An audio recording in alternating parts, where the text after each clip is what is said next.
Welcome to America News.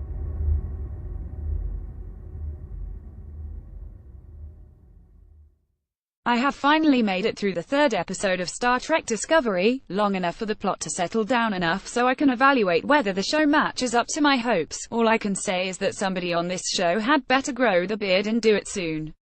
This is not quite Trek as we know it, and not quite in the way you might have feared. There was a lot of early publicity indicating that the show was going to have some tendentious political allegories. So far, they're not really there. This is why I avoided a lot of the advance publicity for the show. Actors have a long history of not being very bright, and producers like to impress their lefty Hollywood friends by claiming political allegories in their third-rate slasher flicks. So I didn't want to be influenced by that blather, and if I hadn't heard some of this through the internet grapevine, I would never have known it was there. Sonequa Martin Green, who plays our protagonist, said that her character's first name is Michael to show how gender-fluid people are in the enlightened 23rd century. Her character shows no particular signs of gender fluidity, and neither does anybody else in the show. Maybe that's where the beard will come in, but I doubt it. The Klingons are supposed to be allegories for Trump's supporters, but they are just shown being warlike, xenophobic, and chauvinistic, which is firmly in the Trek tradition for Klingons from back when they were still allegories for the Cold War. I suppose if you want to draw the connection, you can do it, but it isn't forced on you. My concern is less political and more aesthetic, or even metaphysical. Man, is this show dark. One small scene at the beginning of the first episode captures the sense of life of classic Trek. Our protagonist and her captain are performing a dogged humanitarian mission on a desert planet when an incoming sandstorm interferes with their communications, so the captain asks our heroine to go for a walk and have a talk, which turns out to be her way of signaling the ship by tracing the outline of a Federation star in the sand. It was a nice touch, it worked, and it hit all the right notes: idealism, camaraderie, ingenuity, a hint of danger, and a flourish of humor. It was literally the second scene in the new series, and it's the last scene of its kind that we've been shown so far. Shortly after that, we enter into a very different Trek. Here's a summary of the plot up to this point, with plot spoilers, but if you haven't already watched the shows, you probably don't care anyway. Our protagonist, a young woman inexplicably named Michael Burnham, is the first officer of a Federation starship under the command of Michelle Yeoh's Captain Georgiou, who has a French name and a Chinese accent. But hey, this is the 23rd century, after all. They encounter a Klingon ship under the leadership of a charismatic visionary who proceeds to reunify the fractious Klingon Empire in a war against the Federation. Burnham advocates that Starfleet fire be first to show the Klingons we are not to be messed with. When this strategy is refused, she mutinies and tries to shoot first anyway. Apparently, somebody figured that if Han Solo doesn't fire first anymore in Star Wars, someone in the Trek franchise had better step up and fill the gap. When her one-man mutiny fails, the Klingons attack and cripple the ship, which kind of proves her right. She is nevertheless sentenced by Starfleet to life in prison. The third episode starts with Burnham 6 months into her sentence, when her prison shuttle is accidentally and purpose diverted to a new ship called Discovery, commanded by Gabriel Lorca, a man with a Spanish name and a slight southern accent, played by a British actor Jason Isaacs, last seen in the Harry Potter films. Remember 23rd century. It's a melting pot. The Discovery turns out to be a top-secret ship on which disgruntled scientists are performing ominous experiments under the leadership of a captain whose single-minded focus on winning a war may be leading him to bend, not just Starfleet regulations, but moral principles. Their chief mission in the third episode is to retrieve scientific data from a secret project on a disabled sister ship where the entire crew has been killed by being mysteriously turned inside out and/or eaten by a vicious xenomorph. It's sort of Star Trek meets horror movie meets Alien. I have a number of small quibbles with the show. The idea of Yeoh as a starship captain is great, but she lasts for only 2 episodes. There's a subplot involving some kind of Vulcan mind meld over 1,000 light-years, which requires way too much suspension of disbelief, even by the applied phlebotomy standards of Vulcan physiology. It comes across as the kind of woozy mystical plot device you expect from Star Wars, rather than something from the rational technological universe of Star Trek.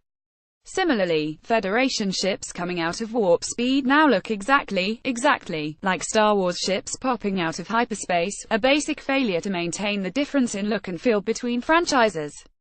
Discovery has a tuneless theme song with opening credits visuals borrowed from a James Bond movie minus the silhouettes of naked women.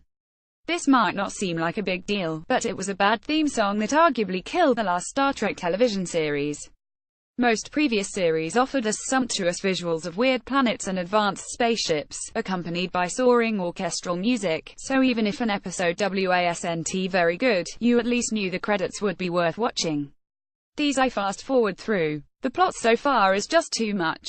It's the intensity you might expect from a season finale cliffhanger, but right off the bat, no doubt because of the way the show was launched with its first episode on the regular network and subsequent episodes streaming online. You have to have an immediate cliffhanger to herd viewers into paying $5.99 a month just to find out what happens next. But this doesn't leave enough time to build up the storytelling or character development. Finally, in contradiction to logic and all of military and maritime history, they seem to always send the captain and first officer out on dangerous missions, which is, well, okay, that's firmly in the Star Trek tradition. What is not in that tradition is the unremitting darkness and lack of fun in this series so far. Starfleet crews squabble and mutiny. There are prison brawls. War dominates everything. The chief engineer is petty, close-minded, and annoying. The captain is a voice of moral ambiguity. They face a series of bloody horror movie scenarios. Previous Trek series sometimes had a problem with overly earnest and utopian idealism. Deep Space Nine dialed that back a bit but still never gave it up. Now it's starting to look like they've beaten all of it out of the franchise. That's a disappointment. I had hoped the return of Trek to TV would bring back some of that optimism about the future of humanity and help move us away from the cliched anti-heroes and dark Game of Thrones view of mankind that has dominated prestige TV in recent decades. Instead, we now have two anti-heroes, Burnham and Captain Malfoy, excuse me, Lorca. And the Dark Hearts have colonized Star Trek.